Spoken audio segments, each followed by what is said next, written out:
Hello, mambo vipi? Karibu tena kwenye channel yetu ya Nahoda Creative, na katika video yetu ya leo nitakufundisha hatua kwa hatua jinsi ya kuexport video yako kwa ajili ya YouTube kwa mwaka 2016. Ikiwa tayari nimeweka content yangu kwenye timeline na tayari nishafanya editing kila kitu ambacho kinafuata ni kuweza kufanya best exporting setting kwa ajili ya YouTube. Kama bado mgeni kwenye video zangu zilizopita nyuma, nimefundisha kutoka introduction ya Adobe Premiere Pro na mpaka jinsi ya kufanya exporting.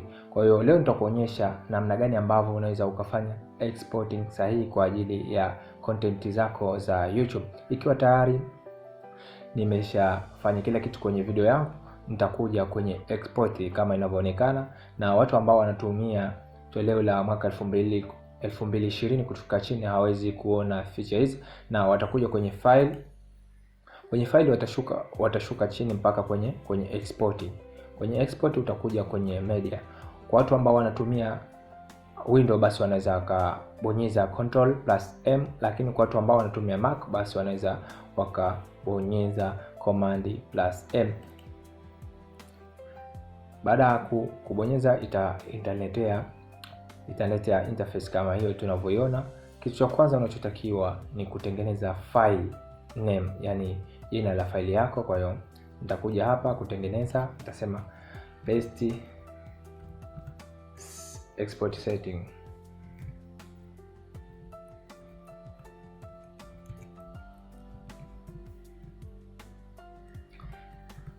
Ikiwa tayari nishatengeneza kama hivyo unavyoona jina langu, nitakuja sehemu ya location. Kwenye location nita click hapo na nitaiweka kwenye new folder hiyo kama inavyoonekana. Nita save. Baada ya kusave hapo, nitakuja kwenye preset. Kwenye preset tutaweka mesh source adaptive high bitrate. Kwa hiyo nikiweka hapo kila kitu tayari, nitashuka kwenye format. Kwenye format nitakuja kuweka H264 kama hivyo ilivyo. Baada ya hapo nitakuja kwenye video. Kuna video na audio, nitakuja kwenye video. Kwenye video nitashusha chini hapo kama inavyoonekana mesh source kama hiyo.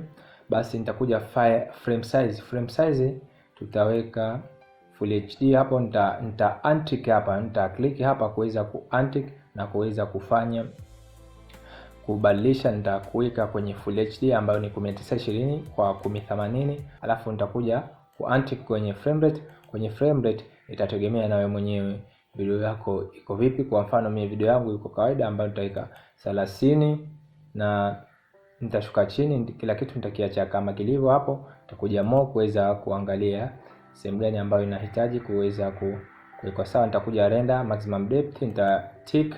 Nitakuja use maximum render quality na hapa nitatick. Nitashusha chini, nitakuja kwenye encoding. Encoding utaangalia na performance ya kompyuta yako. Kwa hiyo mimi nitaacha kwenye hardware kama hivyo ilivyo. Baadaye nitashuka chini, nitaacha kama ilivyo kila kitu. Nitashuka chini, nitashusha chini. Nitakuja bitrate setting. Bitrate setting nitaweka kwenye VBR2 pass, kuweka hapo. Baada hapo itakuja path mbili.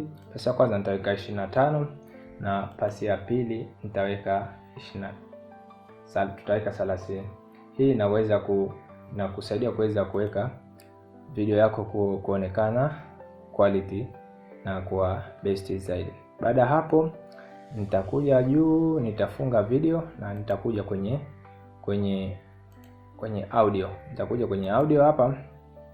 Kwenye audio format nitaweka AC, alafu nitakuja kwenye best audio setting nitaacha hivyo, nitaweka hiyo AC. Baada hapo nitasample rate itakuwa ni 1048 hapo 48. Nitakuja kwenye channel nitaweka stereo kama ilivyo, alafu nitakuja bitrate nitaweka 320 kama hivyo. Nitakuja kwenye export. Kwa hiyo video yetu tayari kwa ajili ya kufanya exporting. na hivyo ndivyo jinsi ya kuweza kufanya export setting nzuri kwa ajili ya content zako za YouTube. Mimi ni Yusuf Nahoda, ni content creator. Kama bado hujasubscribe kwenye channel hii, tafadhali subscribe ili uweze kupata kila kitu ambacho kinahusiana na ubunifu na teknoloji.